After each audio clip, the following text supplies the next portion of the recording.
자, 거기 집합부터 세미나 같이 한번 보도록 할게요. 이제 2학기 과정, 그러니까 두 번째 이제 고등수학 하편의 이제 첫 챕터가 집합인데, 이 집합은 예전에는 선생님 학교 다닐 때는 이제 저기도 배웠단 말이지. 중학교 때부터 배웠고, 중학교 때 1학년 때 한번 배우고, 고등학교 때 1학년 때 배우고 막 이랬는데, 지금은 이제 고1 과정에서만 이제 배우죠. 자, 집합이라고 하는 거는 이제 우리가 일반적으로 집합이라고 하게 되면 일반적인 용어로는 집합이라는 게 모인다라고 하는 뜻이죠. 근데 수학에서 말하는 집합은 조금 달라. 수학에서 말하는 집합은 명확한 기준에 의해서 여기 어떤 모임에 속하는지 안 속하는지 구별할 수 있는 거야. 예를 들어서 여기 우리 반에서 예쁜 사람의 모임 없어. 라고 생각하는 사람도 있겠고, 예쁜 사람의 모임 하면 뭐 은지도 있고 뭐 다혜도 있고 뭐 이렇게 얘기할 수도 있단 말이지, 그치? 그러니까 사람의 주관에 따라서 이 모임에 속하는지 안 속하는지가 이렇게 불분명한 것들, 그러니까 사람의 어떤 기호에 따라서 달라질 수 있는 것들, 이런 건 집합이 아니라는 거야. 뭐 예를 들어서 빨간 꽃의 모임, 이런 것도 집합이 될 수가 없어. 왜?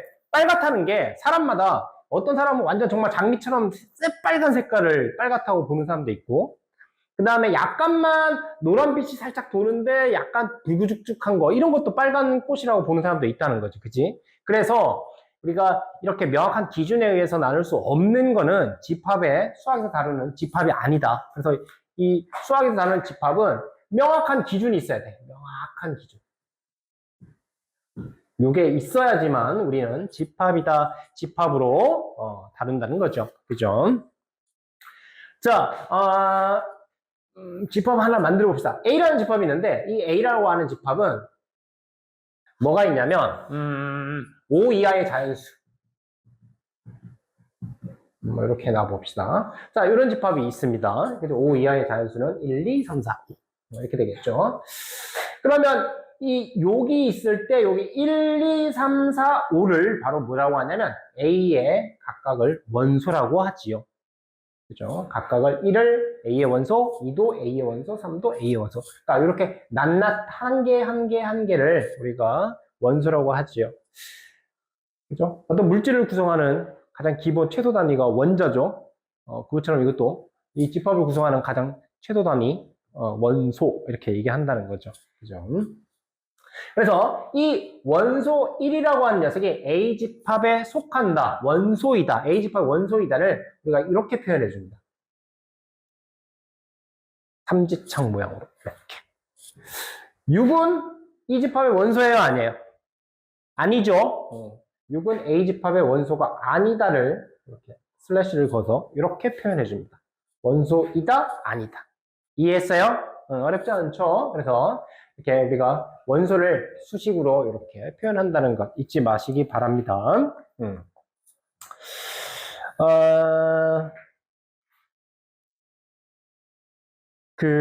이제 집합을, 이제 우리가 이렇게, 이런 집합이 있을 때, 이 집합을 이제 나열하는 방법을, 지금 선생님이 이렇게 나열하는 방법을 우리가, 그냥 말 그대로 지금 날 것 없이 그냥 쭉 적는 거야. 거기에 원소들을 다 일일이 적는 거. 이런 걸 우리가 원소 나열법이라고 하지요. 저번에 쌤이 계략적으로 다 설명했던 거 다시 한번 정리해 주는 거예요. 그죠? 그럼 두 번째, 이제 이 녀석을 이렇게도 표현할 수 있을 겁니다. 어떻게 표현하냐면, 얘가 5 이하의 자연수이기 때문에,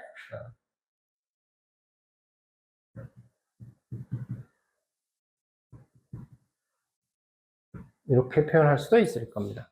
그래서 이렇게 표시한 거를 우리가 뭐라고 하냐면 조건제시법이라고 해요. 조건을 제시했다, 이렇게 된다는 거지. 조건제시법. 그래서 5 이하의 자연수다. 여기서 중요한 거는 얘들아, 얘네들의 모임이야. 여기 봐봐, 여기 X들의 모임이야.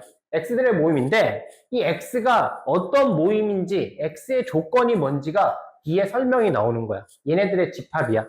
알겠지? 얘네들의 집합을 이 뒤에서 설명을 해주는 거라고. 이걸 조건제시법이라 한다는 거죠. 그 다음에 하나 남은 게 뭐냐면,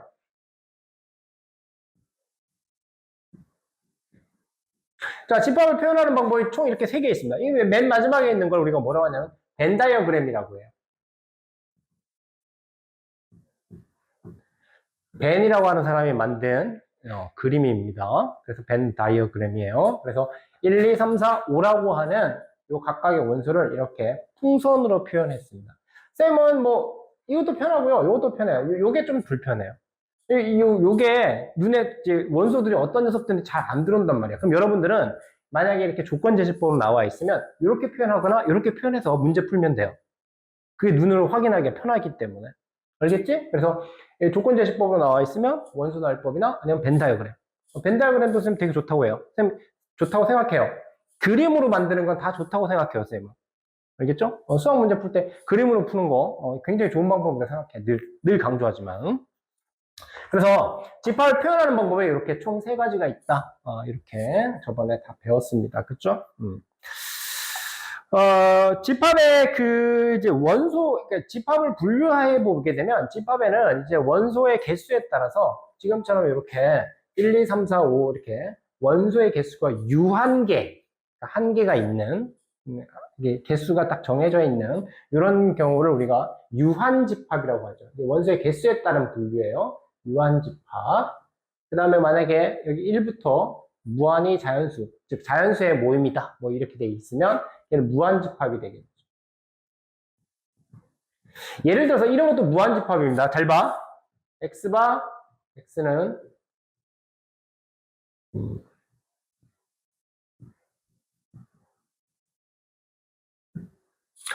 선생님, 이거 1부터 5까지면 개수가 한정돼 있지 않아요? 라고 생각하기 되게 쉬운데, x는 유리수라고 했어요. 뭐 이게 무리수라고 해도 상관없는데, 또는 뭐 실수라도 상관없는데, 1과 5 사이에 있는 유리수의 개수는 무한계예요.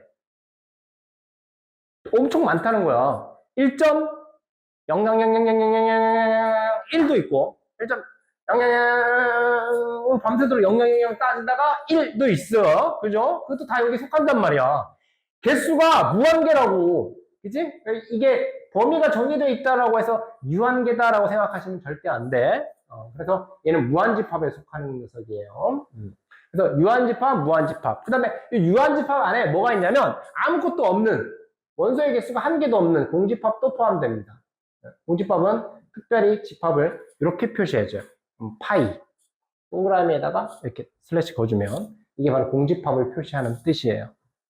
새로 나오는 기호니까 좀 잘 알아두시기 바래요. 자, 유한집합에 그러면 이제 무한집합은 이제 원소의 개수가 무한하니까 뭐 그렇다 치더라도, 그죠? 유한집합은 원소의 개수가 이게 한정되어 있습니다. 자, 예를 들어서 이 녀석의 우리가 원소의 개수, 요거는 저번 수업 시간에 쌤 설명 안 했던 부분인데, 저 A라고 하는 집합에 원소의 개수를 이렇게 표현해줘요. N A 집합의 원소의 개수, 이런 뜻이야 이게. 그러면 A 집합의 원소의 개수 몇 개야? 5개. 그래서 얘는 5라고 답하면 돼. 그래서 NA는 5다. A의 넘버링, 그러니까 원소의 개수를 물어보는 거예요. 원소 개수가 몇 개냐? 그치? A의 원소의 개수는 5개다. 그래서 5다. 이제 이렇게 표시해 주면 돼요. 요거는 쌤이 저번에 설명 안 했던 부분이네요. 그죠? 좋습니다. 이게 이제 기본적인 집합이에요. 그 다음에 이제 했던 내용들이 이제 저번에 또 이제 어디까지 했냐면 진 부분 집합까지 선생님이 설명을 했던 것 같아요. 그 뒤에 넘기면 이제 부분 집합에 대한 개념도 좀 알아보도록 합시다. 자, 부분 집합이라고 하는 거는,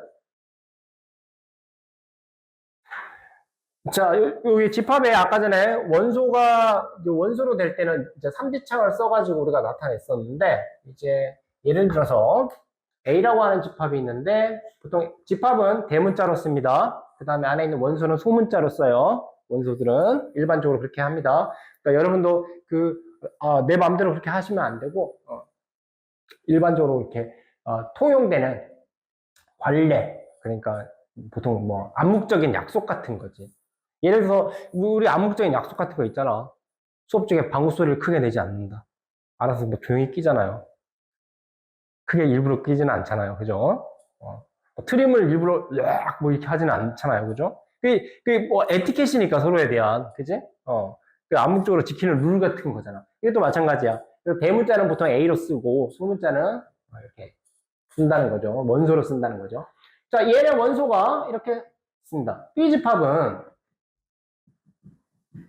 이렇게 있다고 쳐봅시다. 이랬을 때 A집합에 있는 모든 원소가 B집합에 포함될 때 1, 2, 3이 여기 다 포함되어 있죠. 이럴 때 우리는 A는 B의 부분집합이다라고 하고 이지창 기호를 써요. 집합끼리의 포함 관계는 이렇게 원소의 포함 관계 원소의 포함 관계는 이렇게 삼지창을 쓰고요. 집합끼리 포함 관계는 이렇게 쓴다는 거예요. 이해되겠어요? 이해됐죠? 오케이.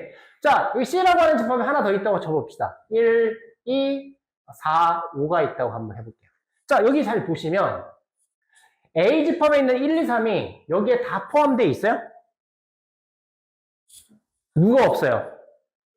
3이 없죠. 그러면 A 집합은 일부분만 여기 포함되어 있지만 우리는 A 집합은 C지에 포함된다 또는 부분집합이라고 얘기할 수 없습니다. 여기 있는 애들 전부 다가 여기에 포함돼야지만 우리는 A집합은 C집합의 부분집합이다라고 이렇게 표현할 수 있다는 거지. 그래서 한 개라도 포함되어 있지 않으면 우리는 이렇게 된다고 얘기할 수 없다는 거야. 예를 들어서 이게 이제 우리 다음 챕터에서 이제 명제라고 하는 파트 배울 때도 이런 게 또 나오는데 이런 거야. 사람은 눈이 두 개다. 라고 우리가 이렇게 명제를 딱 던져놨어. 근데 이게 참이야. 참이라고 생각했는데 어느 날 갑자기 중국에서 눈이 여기 가운데 하나 더 달린 삼지안을 가진 눈이 세 개인 사람이 태어났어. 근데 그 사람만 태어난 게 아니고 또 한두 사람 또 그런 사람이 막 태어나는 거야. 눈이 세 개인 사람. 그러면 전 세계의 인간은 눈이 세 개다라고 얘기할 수 없는 거지. 왜? 걔 하나 때문에. 눈이 세 개인 사람도 있으니까. 그지? 집합도 마찬가지야. 여기 있는 집합에 있는 게, 선생님, 그래도 1, 2라고 하는 게 두 개니까 여기는 3이, 3, 한 개만 안 들어갔는데 얘도 얘한테 속한다고 얘기할 수 있는 거 아니에요? 안 된다는 거지. 여기 있는 게 전부 다 얘한테 포함될 때만 우리는 A가 C의 부분집합이다. 이렇게 얘기한다는 거지. 수학은 뭔가 이렇게 명확하게 끊고, 그 다음에 정확하게 하는 걸 되게 좋아한다는 거죠. 수학은 원래 또 그런 학문이기도 하고, 그죠? 사회과학이랑 이 자연과학이 좀 많이 다른데, 쌤은 이제 두 가지를 다 경험을 해봤기 때문에.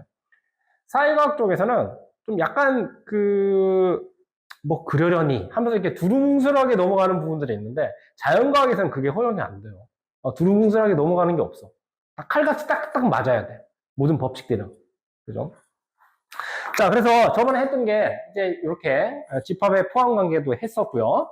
그 다음에 이제 봅시다. 또 부분집합의 성질에 대해서 알아보게 되면 이 부분집합은 사실 공집합, 아까 전에 배웠던 공집합이라고 하는 녀석은 모든 집합의 부분집합이 됩니다. 얘는 이렇게도 되고요. 여기 있는 비집합이도 되고요. 그래서 공집합은 모든 집합의 부분집합이 됩니다. 그 다음에 또 하나 더.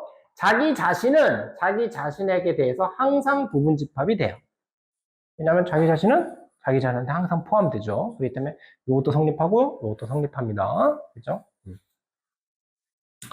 그 다음에 하나 더. A가 만약에 B한테 속하고 B가 C한테 속하면 A가 B의 부분집합이고 B가 C의 부분집합이면 우리는 A는 C의 부분집합이다. 이렇게 얘기할 수 있다는 거죠. 그죠? 네, 저렇게 쓰면은 A, CC로 보이는데 CC로 보여요? 네. 네. 이렇게. 얘는 옆으로 더 누워져 있고 얘는 이렇게 돼 있어요. 잘못 쓰면 틀리는 거 아니에요? 근데 어지간한 수학생들은 다 알 거야. 이게 C랑 이 C는 구별할 겁니다. 알죠? 너무 걱정 안 하셔도 될 것 같아. 저걸로 점수 깎거나 그러지는 않을 것 같아. 저걸로 점수 깎았다는 소리를 나서 들어본 적이 없어요. 네. 그러니까 너무 걱정 안 하셔도 돼요. 자, 그래서 A가 B의 부분집합이고 B가 C의 부분집합이면 우리는 A가 C의 부분집합이다. 이렇게 얘기할 수 있다는 거지. 그지? 이런 거죠. 사람은 동물이라고 얘기할 수 있죠. 동물은 생물이라고 얘기할 수 있죠. 그러니까 무생물이 아니죠. 그럼 사람은 생물이다. 이렇게 얘기할 수 있다는 거죠. 그죠? 이해됐죠? 그런 겁니다.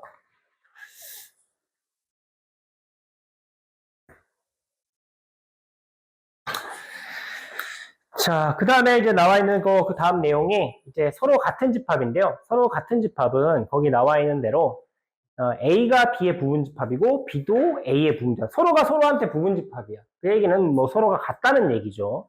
이게 서로 같다 또는 뭐 좀 어려운 한자어로 상등, 서로 상자에 같을 등자, 그래서 상등, 뭐 이렇게 상동, 뭐 이렇게 얘기합니다. 그래서 A와 B가 같다는 등으로 써서 나타내줘요. 그래서 두 집합이 완전히 같을 때, 모든 원소가 다 똑같을 때는 A가 B가 같다 이렇게 해줘. 그러면 A가 B의 부분집합이기도 하고 B가 A의 부분집합이기도 해요. 이게 바로 서로 같은 집합이다라고 얘기합니다. 자, 그 다음에 나와 있는 내용이 이제 진부분집합입니다. 자, 진부분집합이라고 하면 어떤 거냐면 예를 들어서 하나만 해봅시다. 선생님이 집합을 하나 만들어 볼게요. 자, A집합. A집합을 1, 2라고 한번 나와봅시다.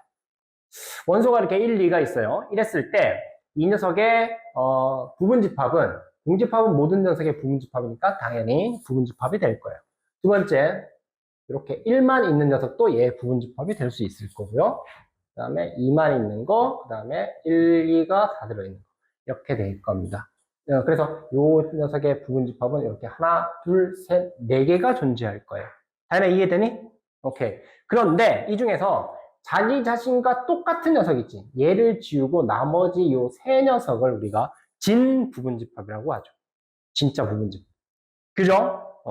그죠? 또 나온 김에 하나만 더 얘기합시다. 이 부분집합의 개수는 항상 어떻게 되냐면 2의 n승계예요. 이 n이 뭐냐면 바로 이 원소의 개수. 그죠? 그래서 여기 원소의 개수가 두 개이기 때문에 여기는 2의 2승계다. 이제 이렇게 2의 2승계 즉 4개다. 실제로 4개 나오죠. 거기서 한 개를 빼주게 되면 진부분집합의 개수가 된다는 거죠. 왜 맨날 자기 자신과 똑같은 녀석 한 개만 빼주면 되는 거니까. 그치? 그래서 부분집합의 개수는 항상 2의 원소의 개수승 이렇게 돼요. 저번 수업 시간 다 배웠던 내용이죠. 그죠? 좋습니다. 지금까지 했던 이 부분에 대한 걸 지금 문제를 한번 풀어보도록 하겠습니다. 알겠죠? 액션. 그래서 부분집합의 원소의 개수까지 했습니다. 부분집합의 개수, 부분집합의 원소의 개수가 아니라 부분집합의 개수까지 지금 진도를 나갔습니다.